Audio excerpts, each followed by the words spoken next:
Welcome to this podcast, Simple Talks, where we talk about operational excellence, quality management, continuous improvement.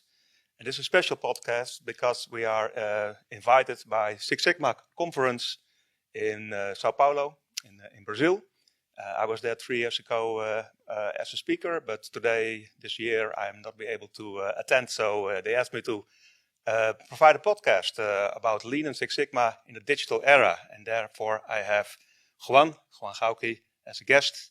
We will talk in the next couple minutes, 45 minutes actually, about Lean Six Sigma in the digital era. Juan, welcome. Hi, Dick. Thank you very much for inviting me. So how long has it been ago that we first were introduced by Professor Van Houten at the University of Twente, it was? Yeah, you're right. We were introduced by Professor Van Houten in the year 2016, actually. 16, okay. It was somewhere in the summer.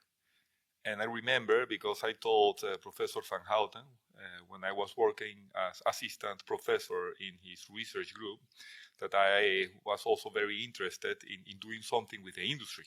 Mm-hmm. And that I would like to work as a consultant. And he told me, well, I know the right guy for you. And then he organized the meeting and we got to know each other. Yes, I can remember when that time also Industry 4.0, Smart Industry 4.0 was introduced. And we were working in that field at that time. It was then 8 years ago. And a lot of things that should happen, but did not really happen. But now we are 7 years later. And you see the things that we talked about at that time are really happening. Yeah. Finally, it's starting to happen. Yes. Indeed, I remember when I was working with Professor Van Houten, we were trying also to engage a lot with local industry to get them joining the train of digitalization, but it was very difficult. It was very difficult. Companies were not actually doing that. Then together with you, we tried also to help companies with their digitalization journeys. We created a very nice workshop. I don't know if you remember that, in a canvas. Yeah. But it was still very difficult. And now, 7 years later, we finally start to see that companies are really embracing Industry 4.0. So yeah, that's what we will talk about in this podcast, about Lean Six Sigma in a digital era. So new tools, new techniques, a new approach, but still combining the Lean Six Sigma approach. So in this Congress, most people are familiar with Lean and Six Sigma, but maybe just short, can you explain the difference between Lean and Six Sigma? Okay. I see Lean, yes, as the mindset and philosophy and set of tools that help you with get rid of all of the friction in your company. By friction, I mean all of the things that are keeping your company from moving at the maximum possible speed, mm-hmm. And using as less fuel as possible. It's like a car, So if you design a car, you want it to be very aerodynamic, such that it doesn't use too much energy. Well, that is Lean. Lean is about making sure that the company is using all of the resources in the most optimal way. I see Six Sigma as the loop that is there to make sure that the products and the services are of the highest possible quality. And quality means that the desired requirements are met. So that means that there's no variation. So Six Sigma is about managing variation. Lean is about making optimal processes. Okay, that's a good summary, I think, yes. Okay, so these methods are how old? Very old. I mean, they're very old, yes. So, to my opinion, Lean started with the belts from Ford, which is from my head 1913, so it's more than 100 years old. Yeah. So más o menos in that direction. Yes, you're so and Six Sigma is more. Yeah, when was Six Sigma introduced? Well, I think it was introduced somewhere 87, in the 90s. Like. Yes. Yeah. Somewhere in the 90s, introduced as a formal methodology. But if we take a look at most of the specific statistical methods that are used in Six Sigma, I mean, they have been there for a long time as well. Yes, statistics has been applied in manufacturing, of course, also probably 100 years. So that was, let's say, second, third industrial revolution, and now we are in the fourth industrial revolution, and a lot changed. We talked about this in the introduction. About 7 years ago, it started. Where are we now? Where are we now? Wow, difficult to answer. According to some people, we are actually already in the fifth industrial revolution, but I think it's too much, of a term. We can have an industrial revolution every 5 years. Normally it takes like 50 years for a digital revolution, but an industrial revolution. But whatever, we are more than 4 or 5. Well, I think that two key things have happened. When we started talking about Industry 4.0, some 7-8 years ago, maybe even a bit longer. I know that we were talking a lot about IoT systems, Internet of Things, etc. But the systems were not that mature. There were like many different platforms, but they were actually very difficult to use. Also, many companies didn't have like ERP systems fully implemented or well implemented. So the ecosystem was not ready to really start implementing and scaling up digital tools. Right now, we are in a total different stage. Many companies have ERP systems that are up and running. Data is in many cases, still many cases not, but in many cases, data is also well structured. There are good databases, so data is available. Mm-hmm. We have seen also that IT systems have had a large evolution, like for example, IoT.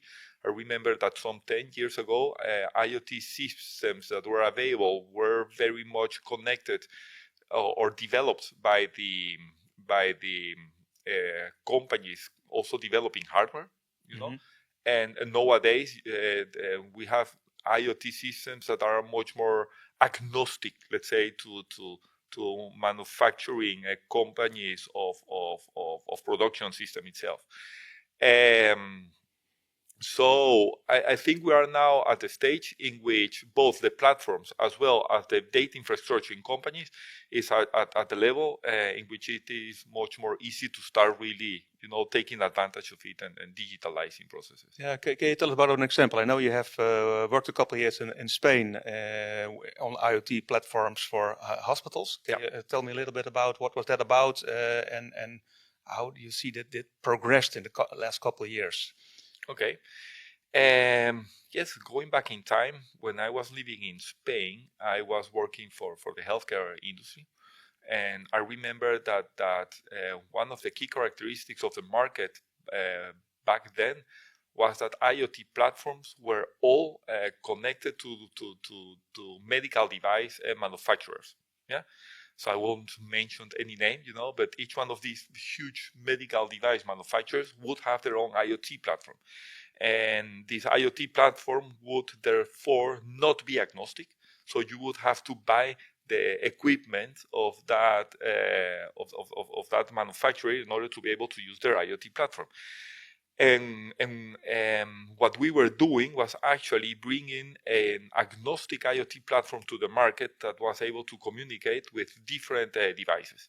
And by doing that, we were able to really get data from all different points in the hospitals, combine them, and then translate them into dashboards or any kind of information facility that would help doctors and nurses making decisions.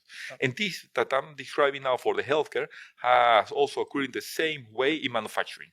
Mm-hmm. In manufacturing, we are also now we also have many tools available that are agnostic, that can be connected, using different kind of APIs to different equipment and therefore making information available to pretty much everybody in the manufacturing floor. Yeah, can you explain agnostic a little bit? You mean it's available for everybody from different software tools?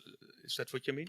Yeah, by agnostic, I mean the following. Look, if you have an equipment, a piece of equipment, that equipment will have some kind of protocol through which it can exchange data with the outside world. Okay. Yeah, it will exchange data with the outside world using this protocol. These protocols can often be only read by an IoT system that has the knowledge on that protocol to be able to translate the information. Mm-hmm. Yeah. So the thing about agnostic systems is that they have drivers that have protocols of many different devices, And by having them, they can kind of speak, to any to a device of any brand. Yeah. Okay. Yeah, I understand. So this will really help to get insight in the logistical process and the quality of the process, of course. So it helps Lean Six Sigma as a methodology to get faster, more efficient, and better quality. Is that what it is about? Yes, it's definitely about that. And you can think, for example, maintenance. I think maintenance is a great topic.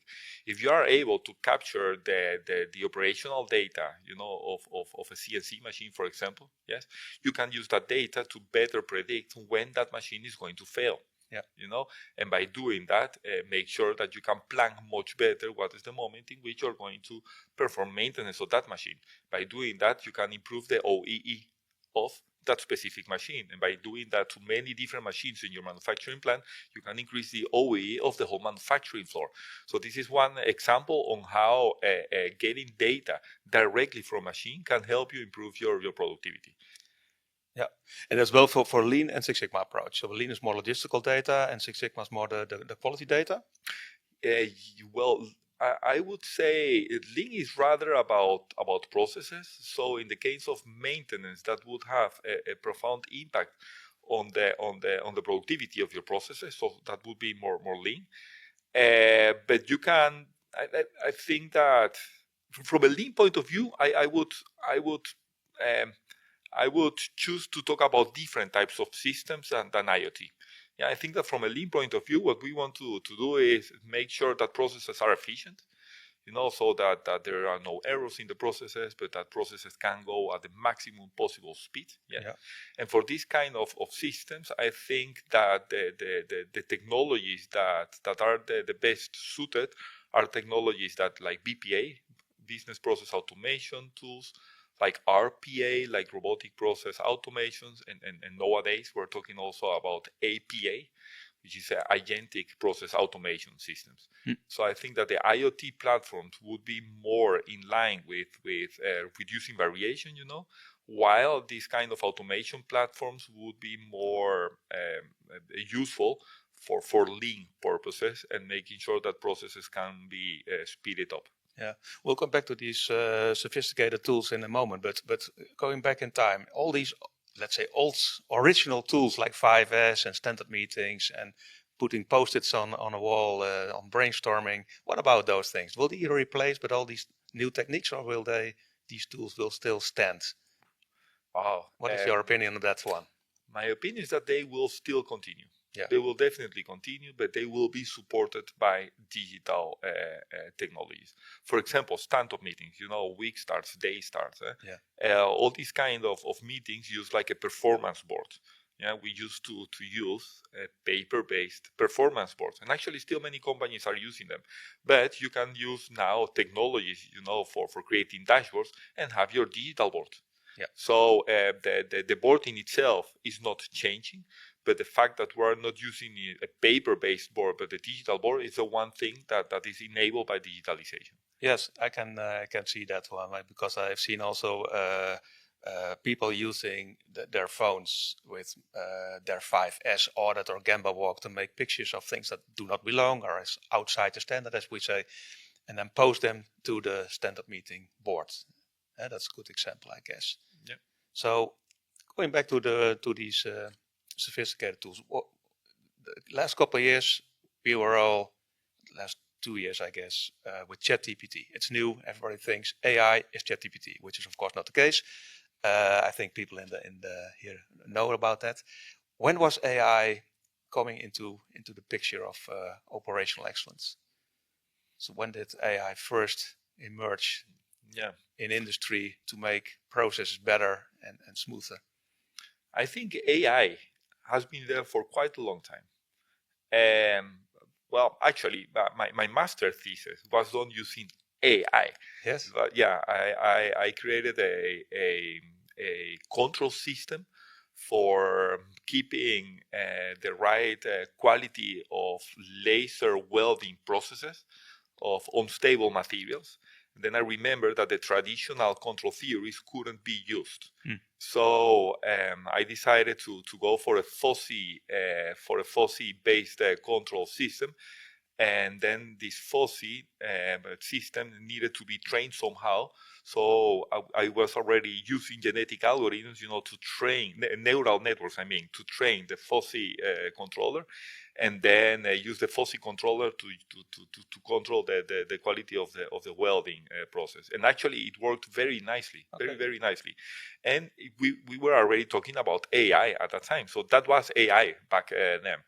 Yeah, well, AI already started somewhere in the 50s, but the computers were, of course, not ready to deal with that, and now they are. So yes. Yeah. So then, if I go now back in time, some 12 years ago, 11 years ago, I remember that we were working also on a use case project at Apollo of Fredestein back then, and we were trying to see how can we use the data that they have available to make predictive models to help them improve also the quality of their processes.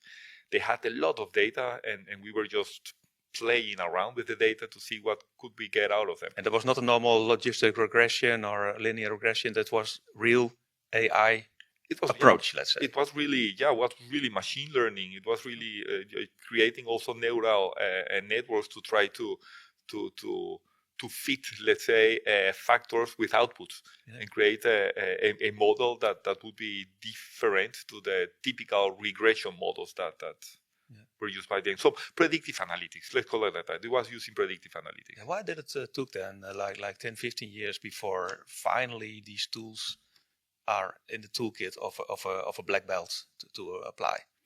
I can speculate on that. I don't have the answer, but I can speculate on that. I think that one possible cause is due to the fact that data was very scattered in companies, unorganized. Enterprise application systems were not being used as they should, so the whole data infrastructure was just not like well in place. Okay. So I think that is one of the key reasons, and I think that there has been quite a good evolution, let's say, in that direction. So data is much better structured now, etc. And I think that the second one is that tools were not as friendly as they are today. Yeah, for example, a Minitab. Yeah. You have in Minitab the module predictive analytics. Yeah, the module is very simple. The model gives you the opportunity to use 4 of the most used predictive analytics tools that are, let's say, in the market.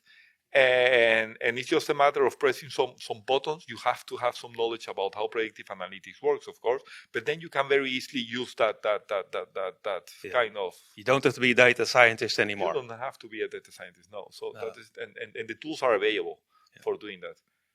I've seen for a long time that's this two groups. You have to on the one side you have the green and the black belts, the Lean Six Sigma people, most with a business background or mechanical engineering or whatever technological study, and on the other side you have the data scientists that know how to work with Python and programming and those kind of things.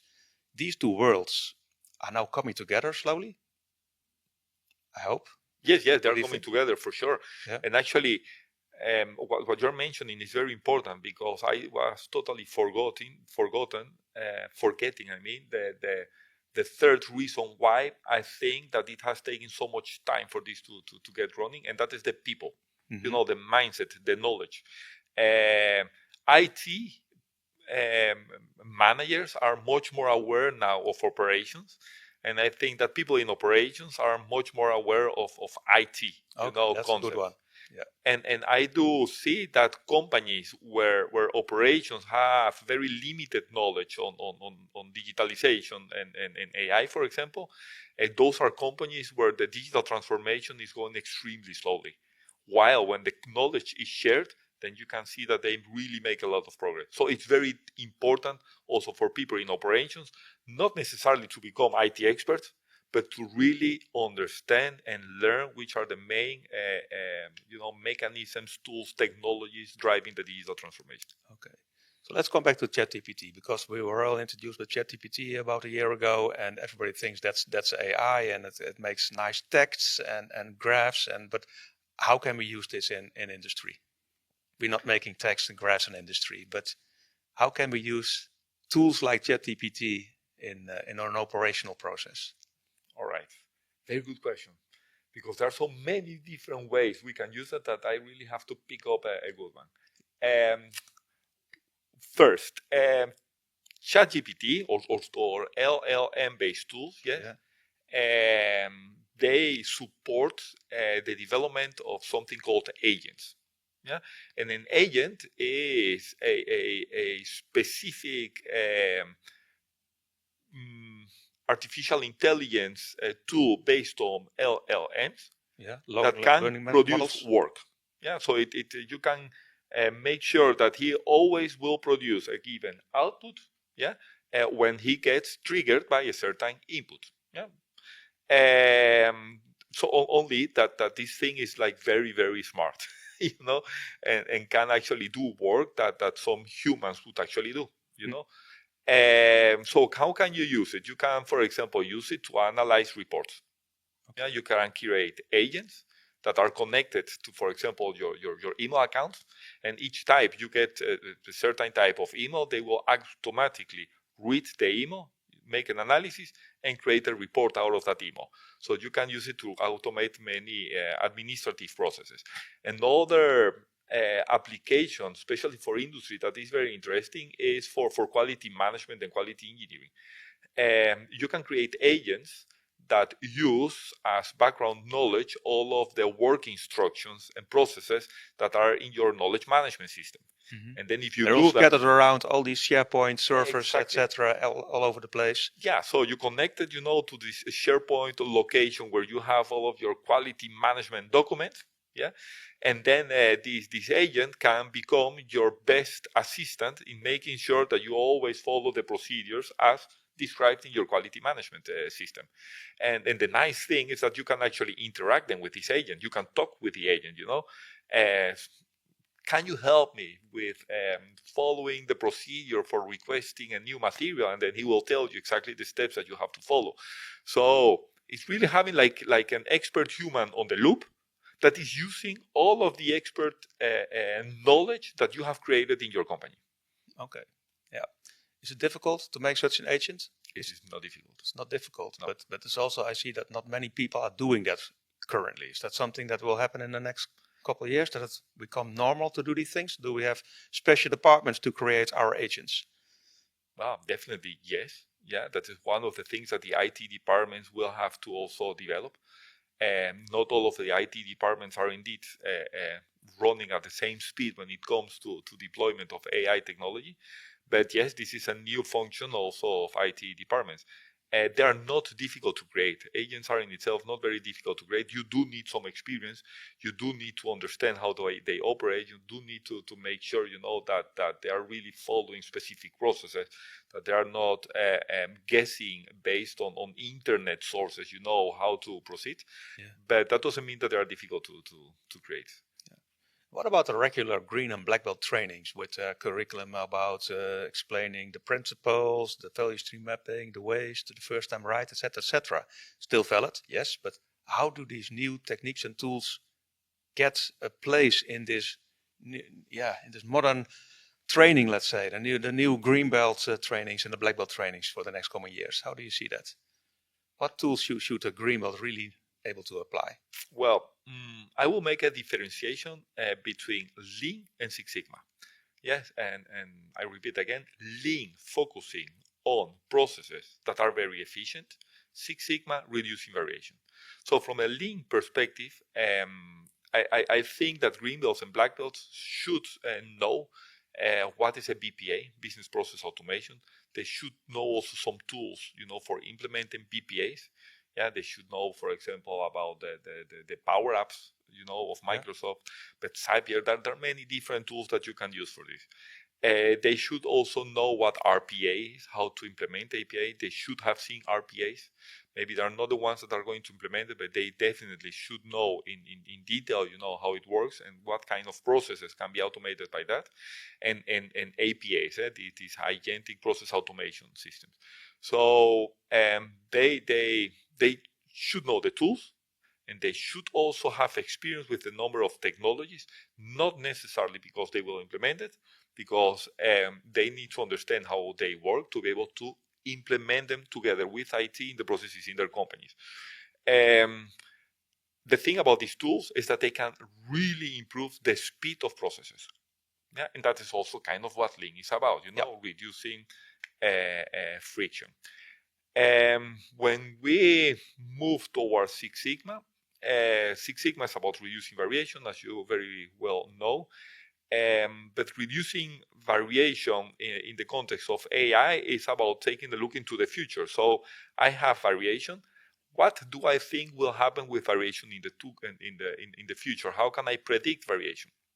So I think that green belts and black belts should know about predictive analytics. They should definitely know about predictive analytics. Even the green belts, or also only even the black green belts? I think even the green belts should have also some basic knowledge about predictive analytics, but also know how to use the transfer functions that are coming from predictive analytics to help them predict the future and take actions in different future scenarios. Do you think they still need to know the formulas that are behind that, or is that too complicated for these kind of tools?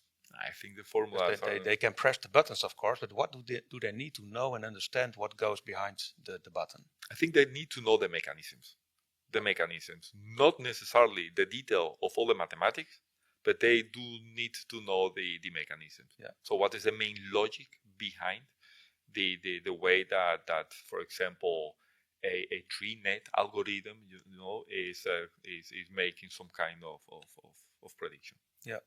Okay, so there will be a whole new bunch of tools for these green belts and black belts. It's already a lot, but there will be new additional tools. Is there something we can get rid of that we don't need anymore in the green and black belt, or do you think it will be on top of what we already need to know and what we are teaching green and black belts nowadays? Wow. I think on top. Yeah, I'm afraid as well. I knew the answer because I think you're right. It need to be on top. But it's already a lot. I mean, if we see about like 15, 20 years ago, you were either doing or Lean or Six Sigma. So people already had Lean tools or Six Sigma tools. Then about 15 years ago, it was combined.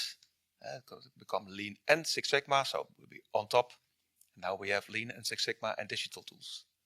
Yep. So it will not be getting more easy, or will it? No.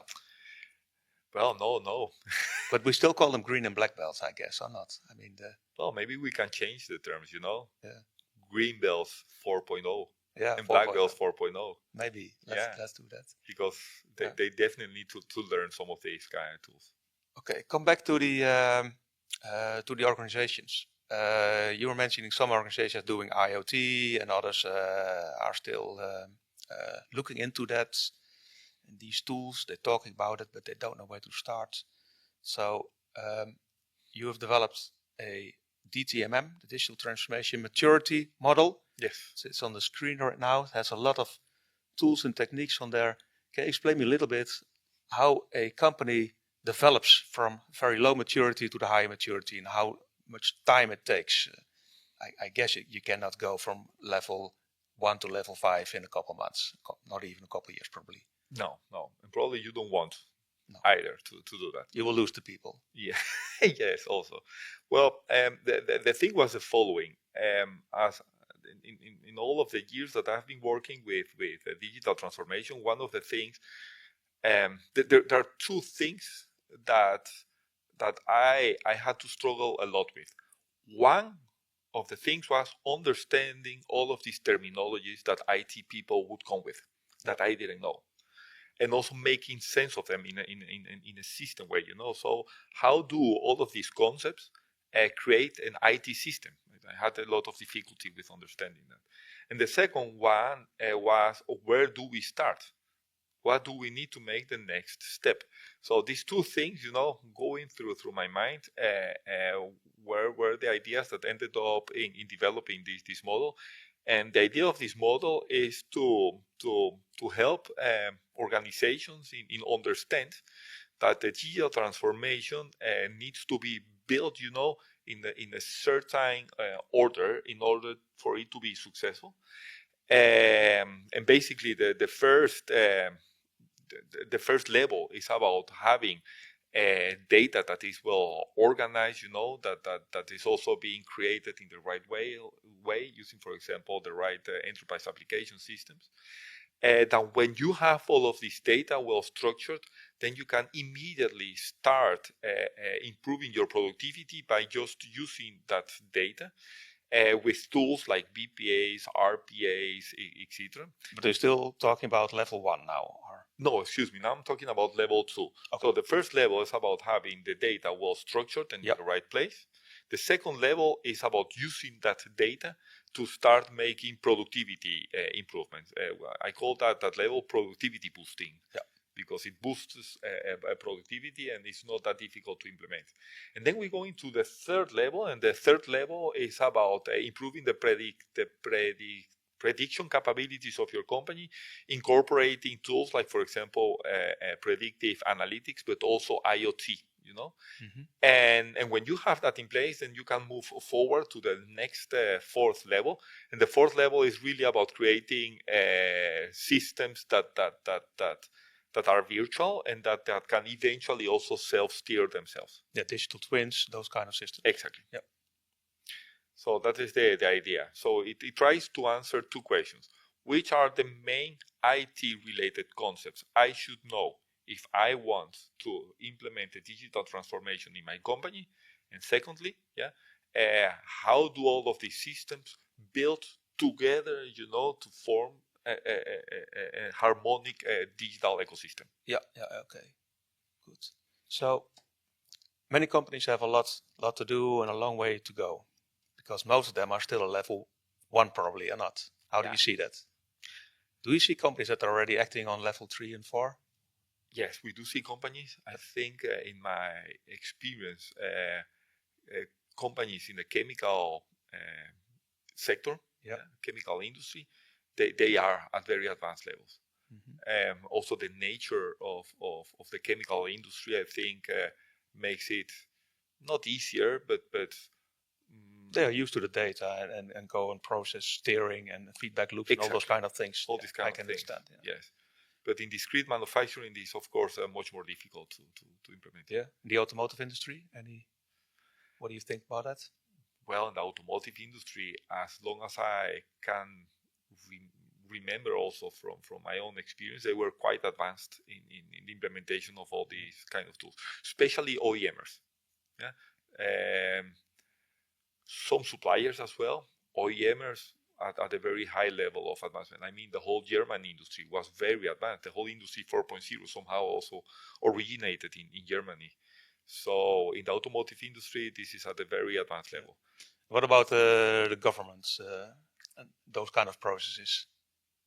I don't have that much experience, with them, but I do think that there's a lot of productivity improvement that could be gotten from implementing this kind of tools. Okay. And I have the feeling that they are not being implemented that much yet. Okay. That's the feeling I have.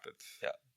So there's a lot to do there. There's a lot to do there. And actually, there's a lot of low-hanging fruit there. A lot of low-hanging fruit. I think, for example, BPAs. There are commercial systems available for implementing BPAs and RPAs. They are not difficult to implement, and there are many processes that you can easily automate and immediately get a lot of productivity by doing that. Yes. For example, if I may take the freedom to talk a little bit about that, but I always think that many governmental organizations deal with requests, and the requests are filled in by forms, by filling in some kind of forms. Yeah. These forms, digital forms, also. Yeah, digital forms, exactly.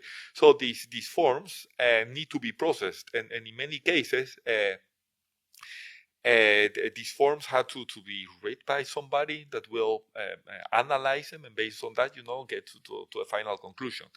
But agentic systems can be used to perform some of these analyzing tasks before a human does it, and then the human would only get like the forms that really need an advanced degree of knowledge, let's say, to really analyze properly. Okay. Very interesting, Juan. There's a lot to do. Final question: how do you see the future of this? Do you have a tip for organizations to make the next step? So it's actually two questions. How do you see the future in a couple of years from now? I see. Well, a couple of years from now, I think that most companies will not be very far away. I hope that they will start, engaging more in these kind of things, but especially SMEs are not moving at a very high speed. And if we look further away in the future, I think it's going to be a future where AI systems and humans are collaboratively and continuously working together to keep organizations running. Yeah. So the tip will be? Engage, start now. Just start now. Just start, yeah. Yes. That's a good tip. So the LSSA, as the Lean Sigma Academy, which is working together with EXIN on certification, also launched a new book, Lean to Sigma in the Digital Era. The title is in Dutch here, but it's also in English available. It's a guideline for green and black belts with dealing all of these new tools and techniques. So I can only advise everybody to take a look at those kind of tools and maybe this book. And I would like to thank all the participants in Sao Paulo listening to this podcast. And I hope you get value from this and start using and learning about all these new digital tools. So Juan, thank you very much for this inspiring talk about all these new digital techniques. And if you want to learn more about Lean Six Sigma trainings, you can go to EXIN, also about certification. And we talk later, Juan, on a different topic in this interesting digital world. Thank you. Sure. Thank you very much, Dick.